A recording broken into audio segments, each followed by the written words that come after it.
الأنبياء والمرسلين سيدنا ونبينا وحبيب قلوبنا وطبيب نفوسنا مولانا ومقتدانا أبي القاسم محمد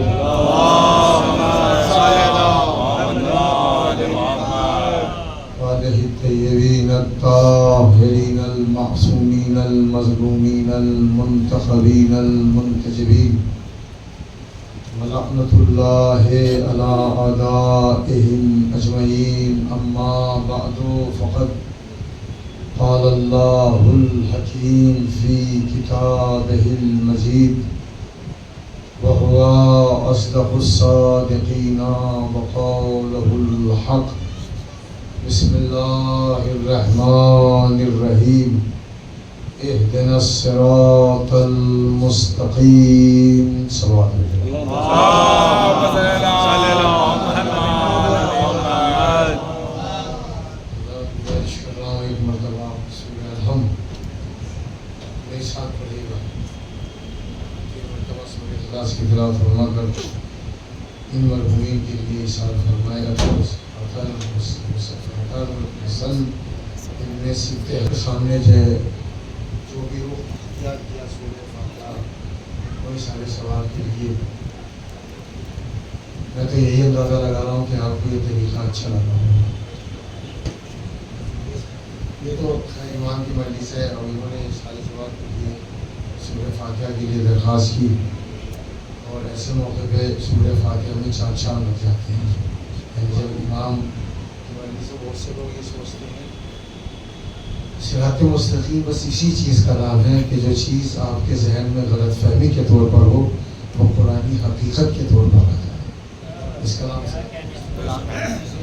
اور جو چیزیں نہیں جانتا آدمی وہ چیز اس کے ذہن میں آ جائے. یہ جو میں بات پڑھنے جا رہا ہوں اس کو کہنے کے لیے بڑی بہادری چاہیے, بڑی شجاعت چاہیے, لیکن مولانا لوگوں کو ڈرنا نہیں چاہیے. جو بات صحیح ہے وہ بتا دینی چاہیے. روزی کا مالک اللہ ہے, مالک اللہ ہے. یہ ان کے ہاتھ میں عزت نہیں ہے. یہ جو مجمع بیٹھا ہوا ہے یا جو کوئی جہاں کہیں پر بھی جو لوگ بیٹھے ہوئے ہوتے ہیں وہ تو خود عزتوں کے محتاج ہیں. وہ کسی کو کیا عزت دیں گے. مولانا کہ ہمیں نہیں بلائیں گے ہماری روزی کم ہو جائے گی. یہ کچھ بھی ہو سکتا ہے, یہ صراط مستقیم نہیں ہو سکتا. میں جو لوگ نہیں آئے ہیں کچھ چہرے میں نہیں دیکھ رہا ہوں ان کے لیے عرض کر رہا ہوں کہ یہ جو اشرے مجالس ہے وہ صراط مستقیم کے عنوان سے بہت ساری بیماریاں ہیں. انہیں بیماریوں میں سے ایک نئی بیماری کا میں ذکر کر رہا ہوں. تو میں نے آپ کو بتایا ایک اسی مریض ہے کہ ہمارے یہاں یہ بیماری ہمارے یہاں بیماری. بیماریوں کو ٹھیک کرنے کے لیے نسخہ شفا فرش اعضاء ہے. اور جب ایسا بیمار ٹھیک ہو جائے تب کہا جائے گا کہ یہ صراط مستقیم پر ہے. ایک بیماری ہمارے یہاں کیا ہے اور اسی نے خود گڑبڑ پیدا کی. میں نے کہا آپ یہ مت سوچیے گا کہ خالی میں آپ کو کہہ رہا ہوں. آپ سے پہلے میں اپنی صنف کو اپنے ڈپارٹمنٹ کو کہہ چکا ہوں کہ غلطیاں پڑھنے والوں کی زیادہ نہیں ہے. انہوں نے صحیح بتایا نہیں تو آپ کی اس میں کوئی غلطی نہیں ہے. اب میں آپ سے جو بات کہنے جا رہا ہوں بہت توجہ کے ساتھ سنیے گا. بات یہ ہے عزیزان گرامی کہ ہم بعض موقعوں پر یہ فیصلہ سنا دیتے ہیں کہ وہ اچھا پڑھتا ہے وہ خراب پڑھتا ہے. وہ اچھا پڑھتا ہے آپ بھی کہہ دیجیے اس کو وہ اچھا پڑھ رہا ہے اگر کہیں کو 5-6 اشرے ہو رہے ہیں. میں عام بات کہہ رہا ہوں. تو ہم نے جسے کہا وہ اچھا ہے اور جسے ہم نے کہہ دیا جس کو ہم نے سند دے دی اچھا ہے وہ اچھا ہے. جس کو ہم نے کہہ دیا خراب ہے, جس تک یہ بات پہنچی کہ مجھے خراب کہا جا رہا ہے تو اس نے کہا میں کیا ایسا کروں کہ کچھ ایسا پڑھوں کہ میں بھی اچھا بن جاؤں. جب ذہنیت میں برے لوگوں کے لیے اچھا بننے کی خواہش ہوتی ہے تو انسان صراط مستقیم سے بھٹکا ہوا. میں نے آپ کو پہلی مجلس میں کہا تھا کہ اگر آپ کو میری کسی بات سے کوئی انکار ہے تو آپ ہاتھ اٹھا دیجیے گا. اگر آپ اس کو فرش ادا کے کلچر کے خلاف سمجھیں گے تو بعد میں پوچھ لیجیے گا، شہنشاہ بھائی کے گھر آ جائیے گا، مجھ سے پوچھ لیجیے گا. مگر یہ ذہن سے نکال دیجیے گا کہ صرف نماز پڑھنے کا نام صراط مستقیم نہیں ہے، نماز جو پڑھی ہوئی ہے اس پہ قائم رہنے کا نام صراط مستقیم. میں آپ کو انہی چیزوں کو بتانے کے لیے میں آپ تک حاضر ہوا ہوں. ایک کتاب ہے، ویسے مجھے لگتا نہیں ہے کتاب بتانے کا کوئی فائدہ ہو، اس لیے کہ جو سناتا ہے کتاب فلاں کتاب میں لکھا ہوا ہے، ہو سکتا ہے کچھ لوگوں کا دل خوش ہو جاتا ہو کہ بھائی مولانا نے محنت کی ہے.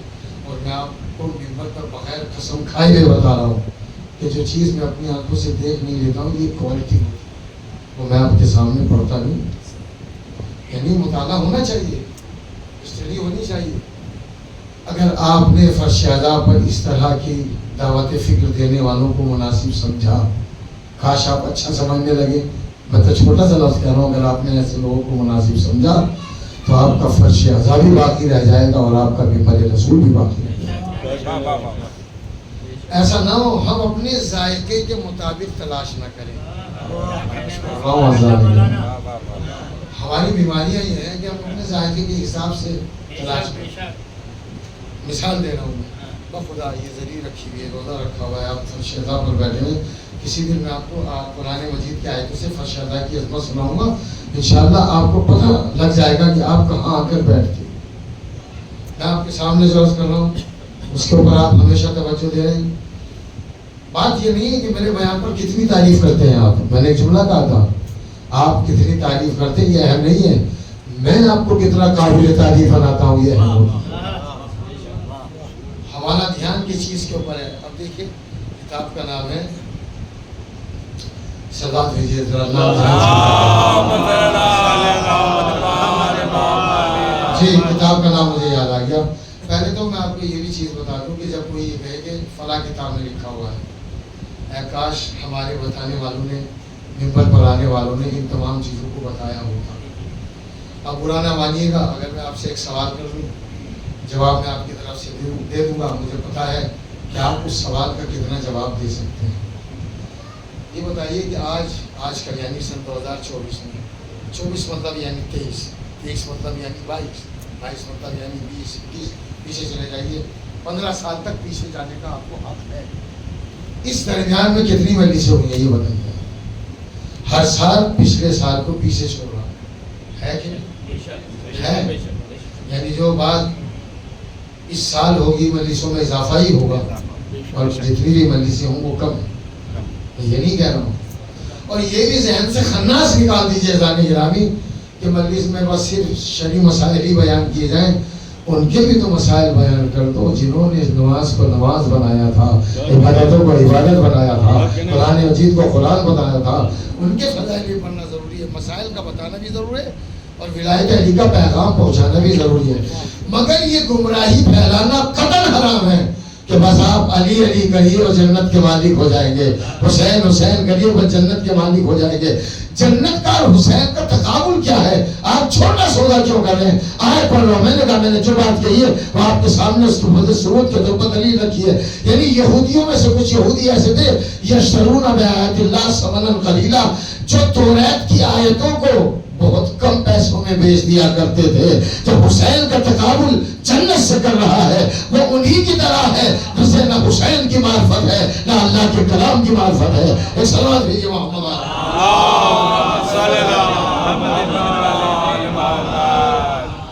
جس کا امام حسین ہو اس کو جنت، میں تو یہ کہتا ہوں اس کو جنت مانگنے کی فرصت بھی نہیں ہوتی. کیا بات کہہ رہا ہوں. ہم پتہ نہیں ہم کو ایسا لگتا ہے کہ جب ہم دعا پڑھتے ہیں یا دعا مانگتے ہیں تو بات ورڈنگ ہماری ایسی ہوتی ہے، دعا مانگنے کا طریقہ ایسا ہوتا ہے، ہم ایسی بات کرتے ہیں اللہ سے جیسے ہمارا قرضہ معاذ اللہ کے اوپر کچھ ہے. آپ کہیں گے مولانا یہ تو ہم نہیں کرتے. میں آپ کو ثبوت دے رہا ہوں. ثبوت سنیے دانے گرامی. اگر یہ بات سچ نہیں ہے تو پھر آپ بعض مومنین سے یہ شکوہ کیوں کرتے ہیں؟ پتہ نہیں کیا بات ہے، نماز شب بھی پڑھتے ہیں تب بھی ہماری دعا قبول نہیں ہوتی. بات سمجھ میں آ رہی ہے؟ بات سمجھ میں آ جائے تو زبان سے بات کرنا ضروری نہیں ہے. خالی گردن ہلا دیجیے گا وہ بھی اس لیے کہہ رہا ہوں تاکہ یہ بات میں سمجھ سکوں، میری بات آپ تک پہنچ سکے۔ کیا کہتے ہیں پتہ نہیں کیا بات ہے، ہم 5 وقت نماز بھی پڑھتے ہیں، ہم روزہ بھی رکھتے ہیں، تہجد کی نماز بھی پڑھتے ہیں۔ صراط مستقیم چند اعمال کے مجموعے کا نام نہیں ہے، ذہن بشر کے افکار ٹھیک ہو جائیں اسی کو صراط مستقیم کا فکریں ٹھیک ہو جائیں تو پھر شکوے کم ہوں گے۔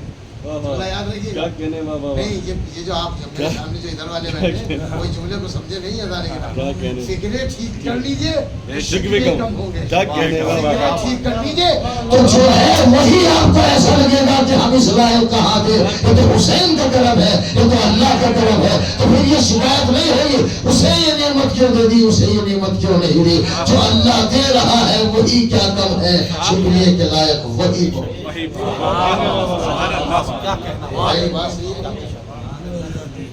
ایسے نماز پڑھنے سے خدا کی قسم کوئی فائدہ نہیں ہے، آپ وقت برباد کریں۔ آپ سے بولا آپ کو نہیں کہہ رہا، میں نے تو آپ کو اتنا عمدہ جانا ہے کہ میں اتنی گہری باتیں پڑھ رہا ہوں آپ کے ساتھ، نہ میں بھی جو ہے ہواؤں میں جو ہے آپ کے ہاتھ زیادہ بہت زیادہ دیر تک اٹھاتا اور نعرے حیدری والا میں اس کے خلاف نہیں ہوں، مگر اگر کچھ علماء آپ کو فضائل پڑھ کے سنا رہے ہیں تو کچھ ایسوں کو بھی سنیے جو آپ کو شریعت کا طریقہ بتلا رہے ہیں، کچھ ایسوں کو بھی سنیے جو کچھ دیر شریعت کا طریقہ بھی بتاتے ہیں اور محافظان شریعت کی بھی بات کرتے ہیں۔ جو کر رہا ہے وہ اپنی جگہ پر صحیح کر رہا ہے، مگر ہمارا طریقہ یہ ہے کہ جب ہم سنتے ہیں تو بڑا اچھی لگتی ہے بات، واہ واہ کر کے چلے جاتے ہیں، پھر اس کو عمل کی دنیا میں ہم اب میں آپ کو ایک احساس دلا رہا ہوں، اور احساس دلانے سے پہلے ایک بات کہہ دوں، یہ بات تو وہی ہے جو آپ کو تڑپا کرے، مجلس تو وہی ہے جو آپ کو سدھار کرے، مجلس تو وہی ہے جو آپ کے اندر اپنی غلطیوں کا ایسے علم تک پہنچا دے کہ آپ یہ کہیں کہ واقعی آج سے میں غلطی پر تھا اور آج کے بعد میں یہ سدھاروں گا۔ میں آپ سے ایک بات کہہ رہا ہوں، جواب نہ دیجیے گا، مجھے پتا ہے جو میں سوال کرنے جا رہا ہوں اس کا جواب مجھے پتا ہے۔ میں نے کہا تھا کہ آپ کوئی 7 سمندر پار کے نہیں ہیں، آپ بھی آس پاس ہی کے لیے۔ اللہ آپ سے کہہ رہا ہوں، بڑی کڑوی بات ہے، اور میں اپنی ماں بہنوں سے کہوں گا اگر وہ میری بات کو سن رہی ہے، ان کی پاور زیادہ ہوتی ہے، وہ چاہیں تو اپنے بچوں کو بھی صراط مستقیم پہ لا سکتی ہیں، اور اپنے شوہر کو بھی سن لیجیے میں کیا عرض کر رہا ہوں۔ یہ بتائیے اگر آپ کا لباس نجس ہو تو نماز ہو جائے گی؟ ایسے جیسے آپ نے جواب دیا ہے نا، ایسے ہی اگلا بھی جواب دے دیجیے۔ آپ نے کہا کہ اگر لباس نجس ہو مطلب نجس کا مطلب یہ ہے یعنی کوئی نجس جانور مس ہو گیا، اگر وہ گیلا تھا گیلے کی قید میں لگا لو کہ آپ سوکھا نہیں گیلا لگ گیا تو آپ کے کپڑے نجس ہو گئے۔ جب مثال کے طور پر آپ نے جو کپڑا پہنے ہوئے ہیں اور جس کپڑے پہ آپ نماز پڑھ رہے ہیں، اور مثال کے طور پر آپ نے، میں مثال دے رہا ہوں، آپ نے میری جیب سے پیسے نکالے جا کے خرید دیا، میں نے پوچھا بھائی کتنے کا خریدا؟ میں بہت کم مثالیں دیتا ہوں جس میں، مگر میں بچوں کو سمجھانے کے لیے پڑھ رہا ہوں۔ میں نے کہا مولانا صاحب تو بہت مہنگا ہے، اس کو کیا خبر کہ مہنگا اور سستا کیا ہوتا ہے؟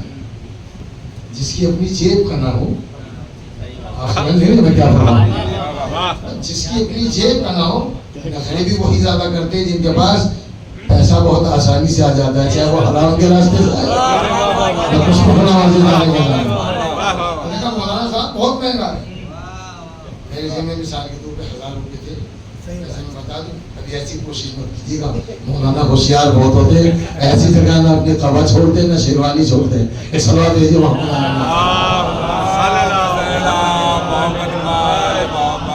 پورے عشرے میں 10 دن اگر آپ نے کسی ایک چیز پر عمل کر لیا تب تو عشرہ کامیاب ہے، ورنہ آپ جائیں اتنی تعریفیں کیجیے کہ چھت جو ہے وہ شگافتہ ہو جائے، جب بھی کوئی فائدہ ہونے والا مجلس میں آنے کا ثواب ملے گا، رونے کا ثواب ملے گا، بات سننے کا ثواب ملے گا، اس سے کوئی انکار نہیں کر رہا ہے۔ اور اگر کوئی بالکل اللہ یہ کہتے کہ کوئی فائدہ نہیں ہے، بالکل غلط ہے، آنے کا ثواب، فرش اللہ پہ بیٹھنے کا ثواب، رونے کا ثواب، فضائل کا مسکرانے کا ثواب، مگر جو حسن ثواب ہے، ثواب ہونا اور ہے اور حسن ثواب اور ہے۔ ایک آیت کا ترجمہ ہے، آدھی آیت پڑھ دیتا ہوں، آدھی میں آپ کو، کیونکہ طویل آیت ہے اس لیے میں پڑھ رہا ہوں۔ اللہ ارشاد فرماتا ہے کہ جو ہم سے دنیا چاہتے ہیں نو ہی منہا، ہم اسے دنیا دے دیں گے، ومن اراد الآخرہ، اور جو ہم سے آخرت چاہتا ہے تو ہم اسے آخرت بھی دیں گے اور حسن آخرت بھی عنایت فرماتے چلے جائیں گے۔ ابھی ہمیں یہ نہیں لینا ہے، ہمیں بلکہ حسن بھی تو چاہیے نا۔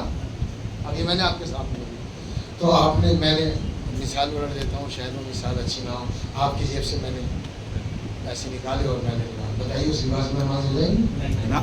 بس مجھے اتنا بتا دو کہ نماز کیوں نہیں ہوگی، بتا دیجیے۔ ہاں اتنا بتا، اتنا نہیں بتا دیجیے۔ یہاں کوئی تھانے پولیس کی تو بات ہو نہیں رہی، مولانا جائے تھانے میں چلے جائیں گے، انہوں نے غلط بتا دیا، بنا مانگے حاصل کیا،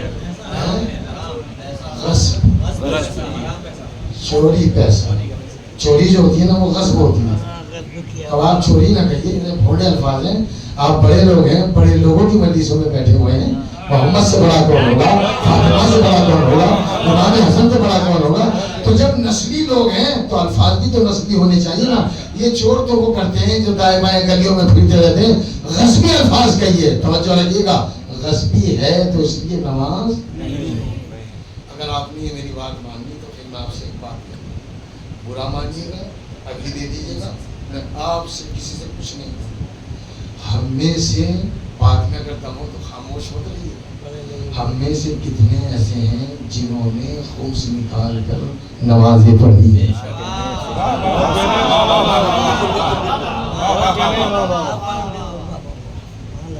دیکھیے بغیر نقطے کی بات بنتی نہیں ہے، جب تک نقطہ نہ لگایا جائے حقیقت ہو۔ یہ بھی ایک بیماری ہے، جب ذاکر رسول ممبر رسول پر اس چکر میں پڑ جائے کہ نقطہ ضرور لگانا ہے تو سمجھ لیجیے وہیں سے خرابی پیدا ہو جائے۔ بات اگر حقیقت ہو، پڑھے لکھے لوگ بیٹھے ہیں، یہ دہرادون میں جو لوگ آتے ہیں نا، جو میں سمجھا ہوں دو چیزوں کی وجہ سے آتے ہیں، کاروبار کی وجہ سے اور پڑھنے پڑھانے کی وجہ سے۔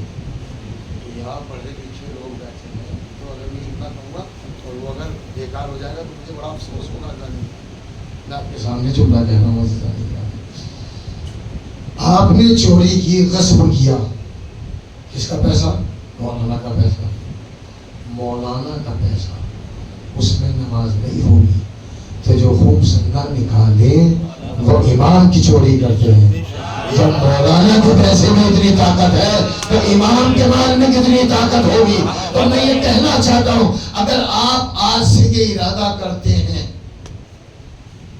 لیکن مجلس تو اسی ہے، اب بہت سے لوگ گھبرا رہے ہوں، یہاں کچھ لوگ ایسے بھی ہیں جن کی بڑی آمدنی ہے، آپ بھی جانتے ہیں، میں تو نہیں جانتا، میں تو اتنا نہیں جانتا ہوں، میں تو بہت کم آیا ہوں کہ ہمارے بھائی جانتے ہیں، میں ان کے یہاں بھی ایک مرتبہ آ چکا ہوں، توجہ فرمانے کے لیے۔ تو میں آپ سے عرض کرنا چاہ رہا ہوں، بالکل بغیر کسی لاگ لپیٹ کے بہادری کے ساتھ، بہادر ہونا چاہیے، مولانا کو بہادر ہونا چاہیے، یہ نہیں کہ وہ بہت تگڑا ہوتا بہادر کہا جائے گا۔ کہہ دوں میں یہ جملہ کہنے کے بعد ہر ایک کے چہرے کو دیکھوں گا کہ کسی کتنا اچھا لگا۔ بہادر وہ نہیں ہے جو 1 من یا 2 من لوہے کو اٹھا کر اپنی پہلوانی کا لوہا منوا لے۔ بہادر وہ ہوتا ہے کہ جو مثال کے طور پر اپنی جیب سے حق فاطمہ نکال دیتا ہو، اسے بہادر۔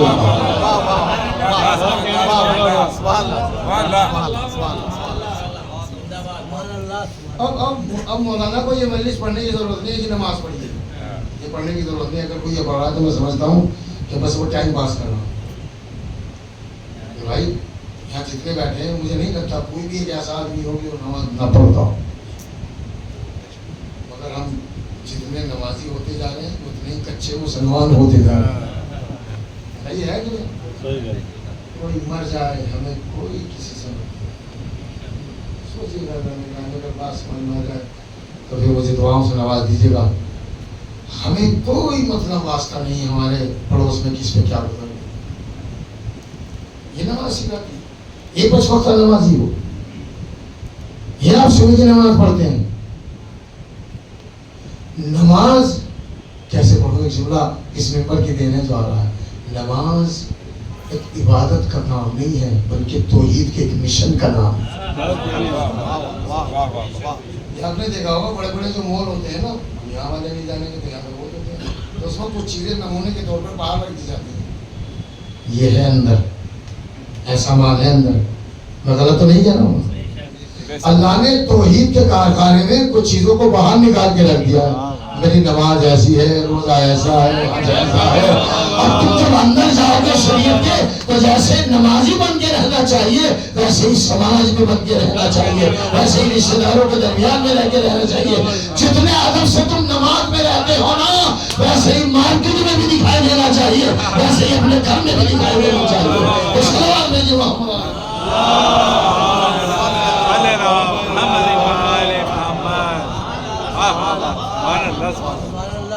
آپ دیکھیے مثال کے طور پر جائے ہم نماز پڑھے کتنی دیر میں نماز ہوتی ہے؟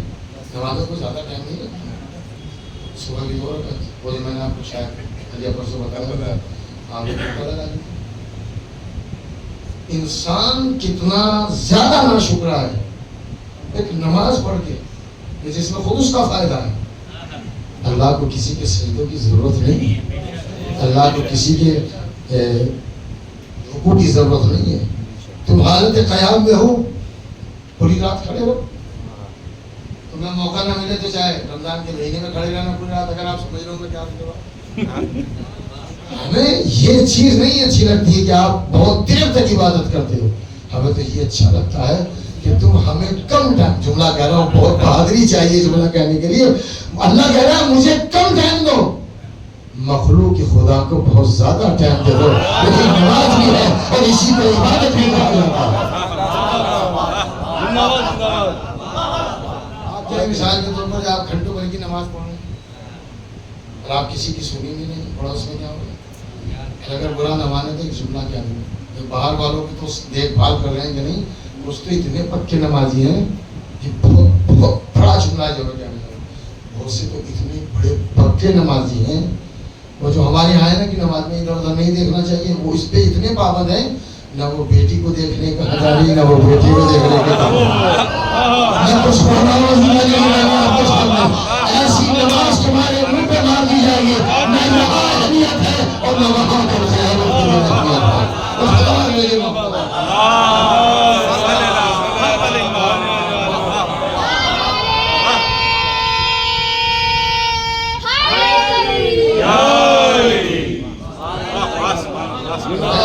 یہ جو کہا گیا کہ ادھر ادھر نہ دیکھو, دائیں بائیں نہ دیکھو, یہ ان کے نہ دیکھنے میں, ان کے دیکھنے میں اور ہمارے دیکھنے میں زمین اور آسمان کا فرق. اب یہ تو کوئی بات ہی نہیں. گھر میں اگر 4 آدمی ہیں تو چاروں کے پاس موبائل نہیں ہے. سب کے ساتھ یہ مسئلہ ہے. چھوٹے چھوٹے بچے ہیں, آپ بچوں سے کہیے تو صحیح, کم سے کم نماز میں اتنا تو دیکھ لیجئے. کیا پڑھاؤں میں آپ کے ساتھ, بھائی نماز میں کم سے کم اتنا تو دیکھ لیجئے. آپ کے چھوٹے بچے ہیں ان سے کم سے کم اتنا تو کہہ سکتے ہیں کہ بھائی تھوڑا سا دور ہو کے دیکھ. بہت سے تو کہتے ہیں, اکثر کہتے ہوں گے مگر بہت سے تو نماز میں اتنے لگ گئے ہیں کہ وہ اپنے چھوٹے بچوں کو بھی اتنی تعلیم نہیں دے پا رہے ہیں کہ موبائل کو قریب سے دیکھنا چاہیے, بس وہ تو نماز پڑھ رہے ہیں. حضرت محمد مصطفیٰ صلی اللہ علیہ وسلم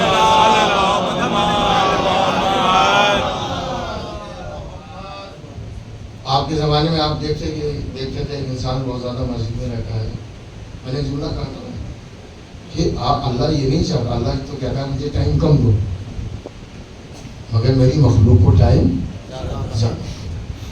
تو مستقل دیکھتے تھے نبی کا تعلق مسجدوں سے اتنا اہم ہوتا تھا.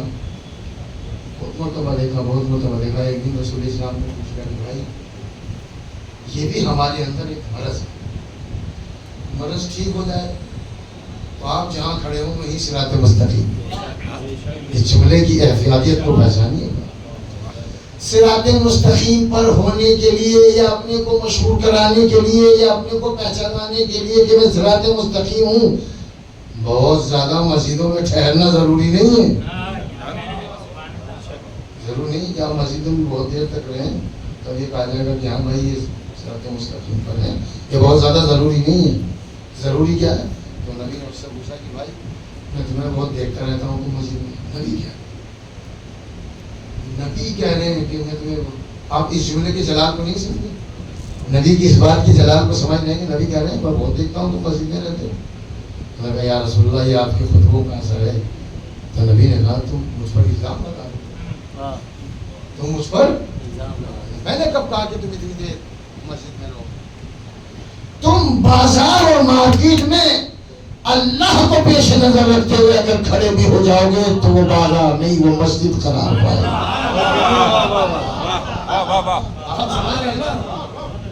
تم اگر مسجد کو چھوڑ کر, مسجد میں جتنی دیر رہنا تھا 2 رکعت نماز پڑھنی تھی, آپ وہاں پڑھنے کے بعد آپ بازار میں جا رہے ہیں تو بازار میں تم اس ڈھنگ سے کھڑے رہو کہ تمہیں اپنے وقت کا امام دکھائی دینے لگے.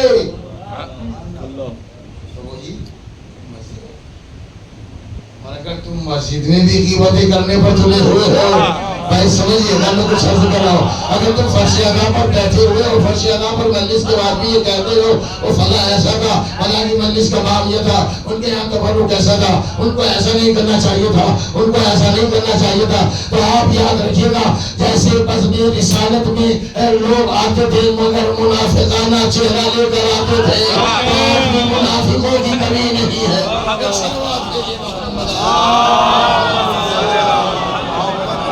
حوالے سے پڑھنا چاہیے. یہاں سے میں نے بات کی تھی, وہ بات اتنی دور تک نکل گئی, میں پھر پلٹ گیا. کتاب کا نام ہے مستدرک الوسائل. کتاب کے حوالوں سے بھی کسی کے روب میں مت آئیے گا.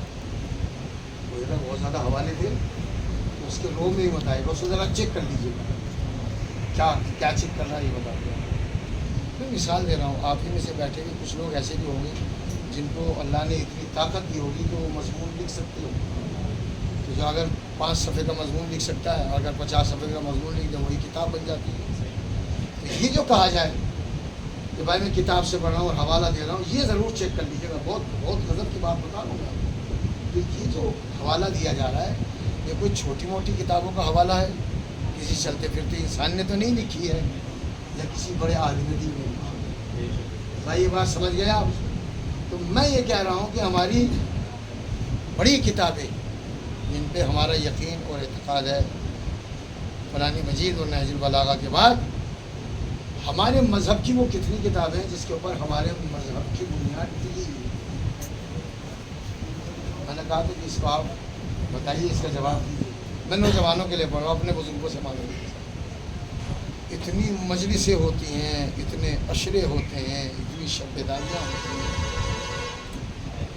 اگر ہمارے بچوں کو اس سوال کا جواب نہیں آتا ہے تو آپ مجھے صحیح بتائیے گا, اتنا پیسہ خرچ کرنے کا فائدہ کیا ہو؟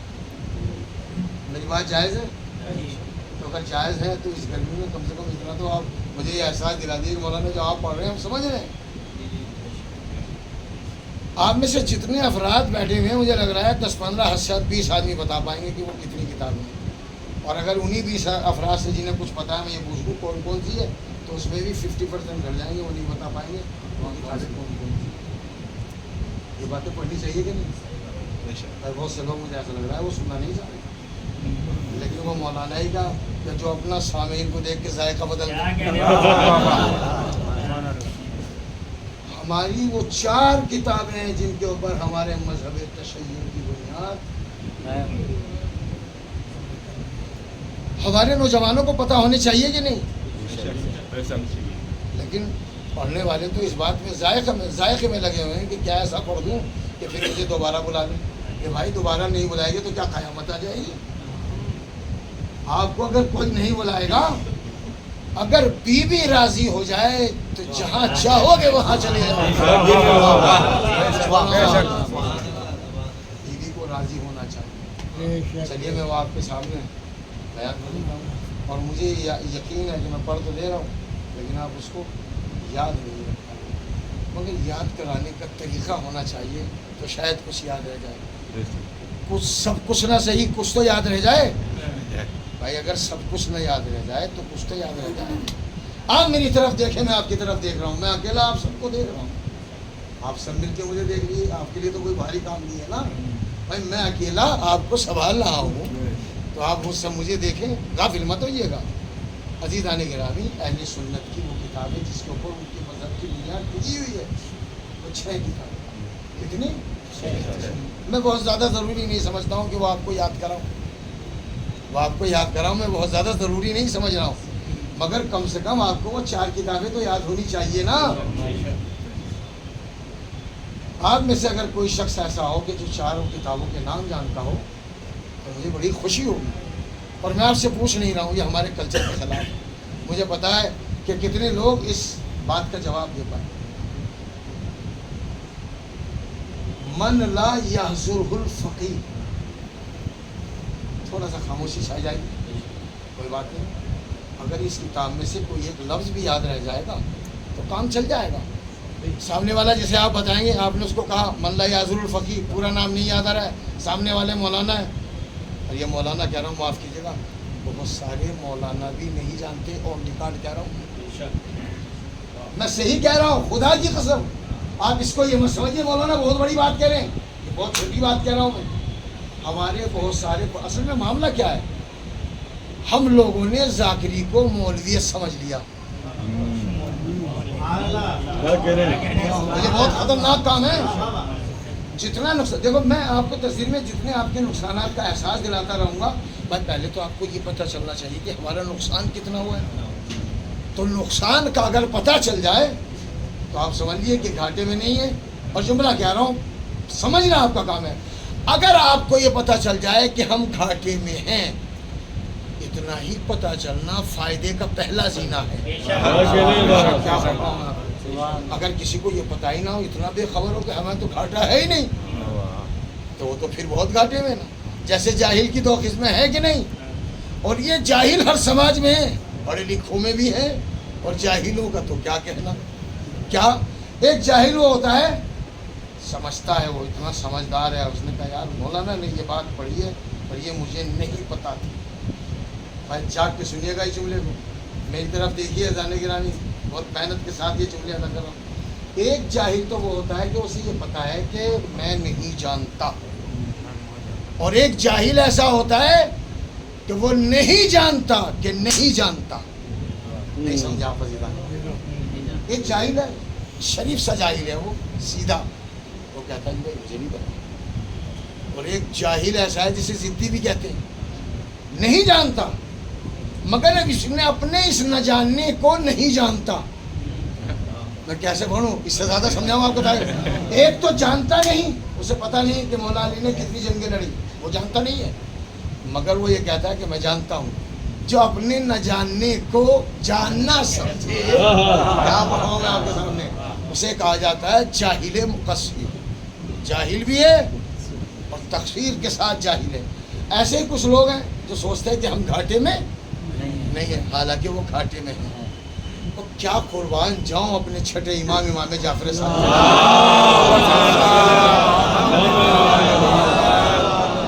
بھائی گہرائی میں جائیے گا اذان گرامی، کبھی کبھی آپ ہم جیسے حقیر سے طالب علموں کے جملوں کو اتنا اچھا سمجھتے ہیں، وہ تو پھر امام جعفر صادق ہیں، ان کا جملہ دیکھیے گا۔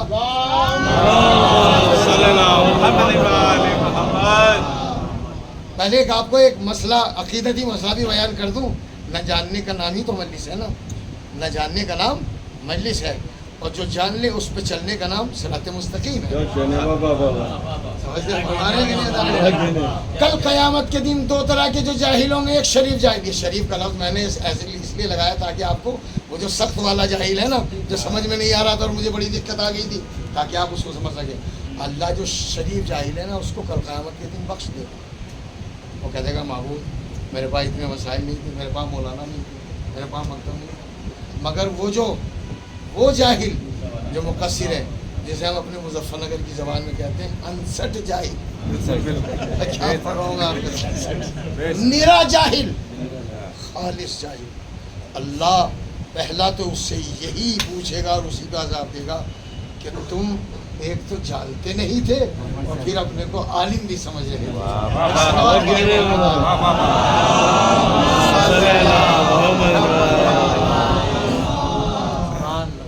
بھائی اس کو یاد رکھ لیجیے گا، ورنہ پتہ نہیں کتنوں نے آپ کے سامنے پڑھا ہوگا کہ ہماری 4 کتابیں، چاہے وہ ہلکا ہی سے پڑھا ہو، پڑھنے والے پڑھتے ہیں، مگر یہ دیکھنا چاہیے کہ مریض کو کتنی ڈوز کی ضرورت ہے۔ کیسے بتائیں میں آپ کو، مجھے یقین ہے میں آپ کو 2 کتاب تو آپ کو ایسی رٹا دوں گا ابھی 1 منٹ میں۔ اب میں مصاحب کی طرف بھی جاؤں گا، میں 2 کتابوں کے نام آپ کو بالکل رٹا سکتا ہوں۔ سنا دوں آپ کو؟ پہلی جو مشکل تھی وہ میں نے پہلی بیان کری، مجھے پتا ہے آپ اس کو یاد نہیں رکھ پائیں گے، لیکن اس کو بھی آپ یاد کر سکیں اگر آپ ایک لفظ یاد کر لیں۔ عموماً جو کتابیں ہوتی ہیں نا ان کا نام جو ہوتا ہے وہ ایک لفظ پہ ہوتا ہے، جیسے مولا علی کے بارے میں کوئی کتاب لکھی گئی تو مثال کے طور پر علی، یا ان کے کرامات فضیلتوں کے بارے میں کتاب لکھی گئی تو لکھا جائے گا کرامت معجزہ، یہ تو ہے نا، اتنا تو کم سے کم آپ یاد رکھ سکتے ہیں۔ ایک جملہ کہہ رہا ہوں آپ کو، جو تھوڑی سی خاموش رہنے کی مطلب یہ ہے، خاموش رہنے میں مجھے اچھا نہیں لگ رہا ہے، تھوڑا سا آپ کو میں واہ واہ کرنے کا بھی موقع دے دوں۔ اتنا بڑا جملہ ہے، زیادہ نہیں، جب آپ اتنی بڑی بڑی بات یاد رکھتے ہیں، اس کے دادا نے، اس کے پڑنانا نے، ہمارے نانا کو یہ بات کہی تھی، آپ چاہ گئے نا بجانے کے نام، جب اتنی بڑی بڑی باتیں یاد رکھ لیتے ہیں 20 سال کی 10 سال کی، تو پھر اگر چھوٹا سا جملہ یاد رکھ لیں گے تو کوئی آپ کو فرق نہیں پڑے گا۔ میرے نوجوانوں دیکھو، بات نہ کرو، میں آپ ہی کے لیے پڑھ رہا ہوں، میری طرف دیکھیں عزیزان گرامی، آپ ان سے کہیے کہ میری طرف متوجہ ہو جائیں، نوجوانوں کے لیے پڑھی جا رہی ہے، ان کو کیا سناؤں گا، انہوں نے تو نہ جانے کتنے بڑے بڑے عمر۔ پہلی کتاب کا نام تھا من لا یحضر الفقیہ، اس کا ترجمہ ہے، بہت لمبا نام ہے، اس کا نام یہ ہے کہ جس کی رسائی، ترجمہ سنا رہا ہوں اس کا، جس کی پہنچ مجتہد تک نہ پہنچ سکے، کتاب کا نام ہے جس کی پہنچ مجتہد تک نہ ہو سکے۔ آپ سب بیٹھے ہیں نا، آپ سب کی پہنچ مجتہد تک ہے، آپ سستانی صاحب کا کوئی مسئلہ دیکھنا چاہتے ہیں ان کی ویب سائٹ پہ جائیے، پہنچی تو ہے یہ بھائی، پہنچی تو ہے، بس دونوں کا نام الگ ہے۔ جب ہم امام تک پہنچنا چاہتے ہیں تو عریضہ ڈالتے ہیں، اور جب ہم مجتہد تک پہنچنا چاہتے ہیں تو ہم ویب سائٹ پر چلے جاتے ہیں۔ لیکن ہم یہ بتانا چاہتے ہیں کہ ہم ان کے ماننے والے نہ اپنے امام سے غافل ہیں اور نہ ان کے خادموں سے غافل ہوتے ہیں۔ صلوات دیجیے محمد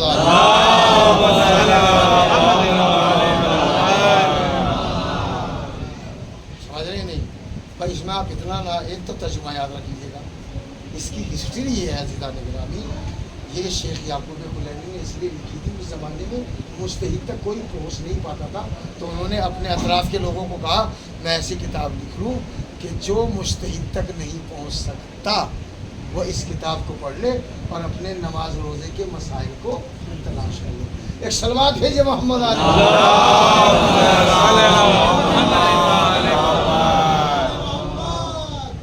یہ خشک موضوع نہیں ہے عزیزان گرامی، کبھی آپ یہ سوچ رہے ہیں کہ مولانا نے خشک موضوع اٹھا دیا، نہیں، میں پڑھ چکا، باقی 3 کتابیں جو ہے وہ انشاءاللہ کل بتلاؤں گا۔ اور مجھے یاد ہے میں نے کل وعدہ کیا تھا کہ سلام کے متعلق میں آپ کے سامنے کچھ آیتیں پڑھوں گا، تو میں پڑھنا تو یہی چاہ رہا تھا، میں یہ شہنشاہ مائی بیٹھے ہوئے مجھے، میں دن بھر میں محنت کرتا رہتا ہوں آئے دن۔ سلام کے متعلق 45 آیتیں ہیں، کتنی گنی ہے میں نے، یہ ہوائی بات نہیں ہے، یہ ایسا نہیں ہے کہ کسی نے مجھے سنا دیا یا فون پہ بتا دیا مولانا 45 آیتیں، میں آپ کے سامنے پڑھ کے قرآن میں دیکھ کے آیا ہوں۔ تو چلیے بات کہیں اور نکل کے میں انشاءاللہ 45 آیتیں ایک مجلس میں سناؤں گا تو قیامت برپا ہو جائے گی عزیزان گرامی۔ میں بہت جلدی 10-12 آیتیں تو میں آپ کو انشاءاللہ کل سنا کے رہوں گا۔ ایک صلوات بھیج دیں محمد۔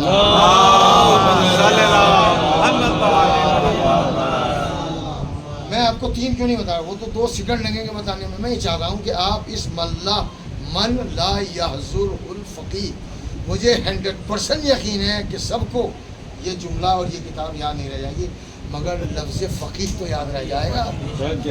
اب ایک جملہ کہنا چاہتا ہوں، وہ جو ملنگیت اور اخباریت ہے نا، اس کے درمیان الحمدللہ کم ہو گئے ہیں اب یہ لوگ، اب کم ہو گئے ہیں، پھر بھی اگر کہیں چھٹاک پر نظر آ رہے ہو تو ان کے نظر کرنا چاہتا ہوں جانے گرامی، آپ اس کتاب میں سے سب کچھ بھلا دیجئے، فقیہ کو نہ بھلائیے گا۔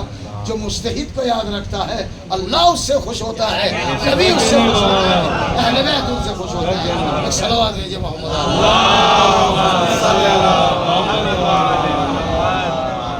اور باقی کی جو کتابیں ہیں تو بہت آسان ہیں بھائی، میں یہ پہلی کتاب مولانا نے بتائی تھی، وہ 4 کتابیں جن میں ہمارے مذہب کی بنیاد تھی، ان میں سے 4 کتابوں میں سے پہلی جو کتاب بتائی تھی وہ اتنا لمبا نام ہے، نام تو نہیں یاد رہ گیا لیکن لفظ فقیہ یاد رہ گیا۔ میں جملہ کہوں آپ اس کے اوپر داد دیں گے، دے دیجیے گا، میرا من چاہ رہا ہے کہ آپ یہ جملے پہ داد دیں، چاہے پورے اشرے میں مت دیجیے گا جانے کے رامی۔ جب دشمن سامنے ہو اور آپ سے پوچھے کہ اپنی پہلی کتاب کا نام بتاؤ، یا ان چاروں میں سے کسی ایک ایسی کتاب کا نام بتاؤ جس کا نام ہی بڑا لمبا نام ہے، تو اگر آپ پورا بھی نہ بتا پائے عزیزان گرامی، تو آپ اتنا کہہ دے دیں گے بھائی پورا تو مجھے نہیں یاد نہیں ہے، لیکن مجھے لفظ فقی یاد ہے، تو اس کا مطلب یہ ہوگا یہ لفظ فقی آپ کو شرمندگی سے بچانے کا جملہ سنیے گا عزیزان گرامی، جن کے خادموں میں اتنی طاقت ہو کہ وہ آپ کو شرمندگی سے بچا لیں، تو ان کے اماموں میں کتنی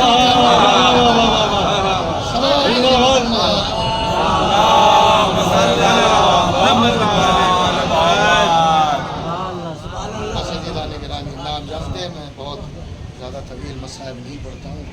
اصل میں حسین نے دین کو شرمندہ ہونے سے بہت بڑا مقتل کا جملہ ہے عزیزان گرامی.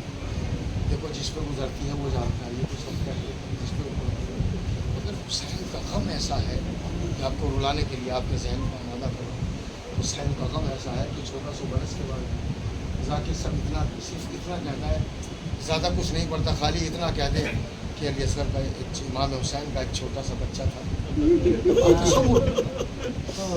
آپ ایسے نہیں، آپ کو ایسے سمجھ میں نہیں آئے گا. آپ ایسے تصور کریں کہ جب ہمارا چھوٹا سا بچہ، اسے دیر ہو جاتی ہے، اسے دودھ تو اس تک نہیں پہنچتا، تو اس کی حالت کیا ہوتی ہے؟ ماں اگر بھول جاتی ہے تو ماں کی حالت کیا ہوتی ہے؟ میں نے کہا کہ چیخنے سے مسائل نہیں ہوتے، آپ خالی اتنا کہہ دیجیے عباس کا داہنا بازو قلم ہو گیا. آپ اتنا کہہ دیجیے عباس کا بایاں بازو قلم ہو گیا تو یہ رونے کے لیے کافی ہے. میں آپ کو، میں نے کہا کہ میں روایتی مسائل میں نے ابھی تک آپ کے سامنے نہیں پڑھے، میں نے آپ کو ایک تصوراتی مسائل آپ کے سامنے پیش کیے ہیں. آپ جانتے ہیں ہمارے یہاں، آپ نے یہ تو چونکہ ایک چھوٹی جگہ ہے اس لیے یہاں پر ایسا نہیں ہے، بارش کی وجہ سے اس کو ڈھک بھی دیا گیا ہے، ورنہ ہمارے یہاں عموماً جو ہوتا ہے ہر امام بارگاہ کے صحن میں قلم نصب ہوتا ہے کہ نہیں؟ آپ راضی ہیں میرے جملے سے؟ ہوتا ہے کہ نہیں؟ یہ کیوں ہوتا ہے بس میں یہ بتاؤں. اور بس وہ شہادت اکبر تو آپ نے سنی ہے، شہادت مولا امام حسین تو آپ نے سنی. میں تھوڑے سے ہٹ کے مسائل پڑھنا چاہتا ہوں. اصل میں معاملہ یہ ہے، روئیے گا عزیزان گرامی، کسی کی آنکھ کا آنسو رہ نہ جائے جو زہرا کی تسلی کا سامان ہو. امام بارگاہ میں اس لیے ہوتا ہے عزیزان گرامی علم کہ جب امام حسین 2 محرم کو والد کربلا ہوئے تو جناب زینب بھی ساتھ میں تھی، جناب لیلا بھی ساتھ میں تھی، ام فروا بھی ساتھ میں تھی. اگر دل تڑپے تو کھل کے روئیے. میں جملہ آپ کو بار بار کہتا ہوں اس لیے کہ ہم جن پہ رو رہے ہیں کل ان کو رونے نہیں دیا گیا. لاشا سامنے رکھا ہوا ہے اور رونے کے لیے تازیانے لہراتا تھا. تو جب جناب زینب صلوات اللہ علیہ جیسے کربلا کی زمین پر قدم رکھا تو امام حسین کو بلایا اور کہا بھیا ذرا تو اس کی مٹی سے مجھے آپ کے خون کی بو آ رہی. سنا ہے نا؟ تھوڑی دیر کے بعد بلایا بھیا مجھے یہاں تو عباس کے خون کی بو آ رہی ہے. کبھی کہتی تھی بھیا یہاں تو مجھے اکبر کے خون کی بو آ رہی ہے. یہ جملہ کہتی جاتی تھی، گریا کرتی جاتی تھی. اور امام حسین دل تو چاہتا تھا کہ بہت گریا کریں، مگر گریا نہیں کرتے تھے اس لیے کہ زینب کا دل بہت نازک تھا. میں نے جملہ کہا آپ نے اس کو سمجھا نہیں. جس کا دل جتنا نازک تھا اس کے سامنے مسائل اتنے زیادہ اٹھائے گئے اور ایسے اٹھائے گئے کہ کون سی بہن ایسی ہوگی جو دیکھ رہی ہوگی میرا ماجایا ذبح کیا جا رہا ہے اور سامنے کھڑی دیکھ رہی ہے اور کہہ رہی ہے تو سامنے کھڑا دیکھ رہا ہے اور میرا ماجایا ذبح. عزیزان گرامی یہ زینب کا دل تھا. مگر جو جملہ میں پڑھنا چاہتا ہوں اور علم کیوں لگایا جاتا ہے اس کی میں وجہ بیان کرنا چاہتا ہوں. اگر بات سمجھ میں آ جائے تو گریا ضرور فرمائیے گا. جناب زینب گریا کر رہے ہیں اور حسین گریا نہیں کر رہے ہیں. حسین کہتے ہیں ہاں بہن اس میں علی اکبر کا خون شامل ہے، اس میں میرا خون شامل ہے، اس میں تمہارے بھائی عباس کا خون شامل ہے. یہ کہتے جاتے ہیں. مگر زینب کا گریا جب زیادہ بڑھا تو کب بڑھا یہ سن لیجیے. وہ علم کی وجہ بیان کر رہا ہوں. تھوڑی دیر کے بعد، گھنٹہ نہیں گزرا تھا، تقریباً 1 گھنٹے کے بعد جناب زینب بہت زیادہ گریا کرنے لگے. امام حسین کو بلایا اور بلانے کے بعد کہا بھیا اب کس کا لشکر آیا؟ ہم نے جواب دیا کہ خولی کا لشکر آیا. تو زینب اپنے پردے کو پکڑ کر زمین کربلا پر بیٹھ گئی اور بہت دیر تک گریا کرنے لگی. تھوڑی دیر کے بعد حسین چلے گئے. پھر 10 منٹ کے بعد پھر بلایا میرے بھائی کو بلاؤ. کہا اب کیا ہوا؟ کہ بھیا اب کس کا لشکر آیا؟ کہ عمر سعد کا لشکر آیا۔ پھر اپنے پردے کو پکڑ کے زمین کربلا پر بیٹھ گئی۔ جملہ پڑھوں زانے گرانی، مجلس میں رونے کے لیے وہی کافی ہوگا، اور ایسا نہ ہو کہ زینب اور جناب سیدہ سکینہ آپ کے بغل میں بیٹھی ہو اور وہ دیکھ رہی ہو کہ ہمیں رخصت کرنے کے لیے آنے والے ہم پر کریا بھی نہیں کر رہے۔ اے بھائی اب کس کا لشکر آیا؟ اے بھائی اب کس کا لشکر آیا؟ تو جب میرا امام فرماتا تھا اب خولی کا لشکر آیا تو پردے کو پکڑا زمین کربلا پر بیٹھ کے رونے لگی۔ اے بھیا اب کس کا لشکر آیا؟ تو خولی کا شمر کا لشکر آیا۔ اب کس کا لشکر آیا؟ ہمارے ساتھ کا لشکر آیا۔ تو ایک مرتبہ چیخ ماری اور ایک جملہ کہا، اے بھیا یہ جو لشکر پہ لشکر آتے ہیں نا تو مجھے اپنے پردے کا خیال آنے لگتا ہے۔ آخری جملہ پڑھ رہا ہو، امام حسین نے کہا زینب آخر تو مجھے بار بار کب تک بلائے گی؟ ارے میں نے تمہارے خیمے کے سامنے ایک علم نصب کر دیا ہے، جب تک یہ علم رہے گا زینب تمہارا پردہ محفوظ رہے گا۔ ارے یہ علم نہیں ہے، یہ عباس کا روب و دبدبہ ہے۔ ارے علم نہ رہے تو سمجھ لینا ارے کیا گزر گئی جناب زینب پر۔ جب حسین کے نائی کا علم جھکنے لگا جناب زینب نے کہا، اے بیویو اب میں تمہارے پردے کا وعدہ نہیں کرتی ہوں، اس لیے کہ وہ علمدار نہیں رہا جس کے بھروسے میں نے وعدہ کیا۔ انا للہ و انا الیہ راجعون۔ رضن بقضائہ الہی بعقد الزہراء و ابیہا و بالہا و ولیہا و شر المستودع فیہا ہمارے لا ہماری اس مجلس کو شرف قبولیت عطا فرما، اعمال صالحہ کی توفیق عنایت فرما، ماننے والے کی واسطہ اہل بیت علیہ السلام کا اہل فلسطین کی مدد فرما، ان کی ماؤں کو صبر جمیل عطا فرما۔ پالنے والے یہ جو تیرے شیخ کے عزتوار ہیں، یہ جو جناب زینب کے مصائب پر انہوں نے کیا ہے، پروردگار اس کی ویری کو قبول فرما، ان کی پریشانیوں کو دور فرما دے، ان کے رنج و غم کو دور فرما دے۔ اگر یہ بے اولاد ہیں تو انہیں اولاد عطا فرما، اگر یہ بے روزگار ہیں تو انہیں روزگار عنایت فرما۔ پالنے والے کبھی کبھی ایسا ہوتا ہے کہ پردیس میں رہنے والا کسی ایک ایسی مصیبت میں مبتلا ہو جاتا ہے جو بہت دور سے متعلق ہے۔ مثال کے طور پر اپنے وطن میں کسی مصیبت میں مبتلا ہے، مجھے حق کے جناب زینب کا واسطہ ان کی اس طرح کی مشکلات کو دور فرما، امام زمانہ کے ظہور میں تاجیل فرما اور ہمیں ان کے انصار اعوان میں شمار فرما۔ ربنا تقبل منا انک انت السمیع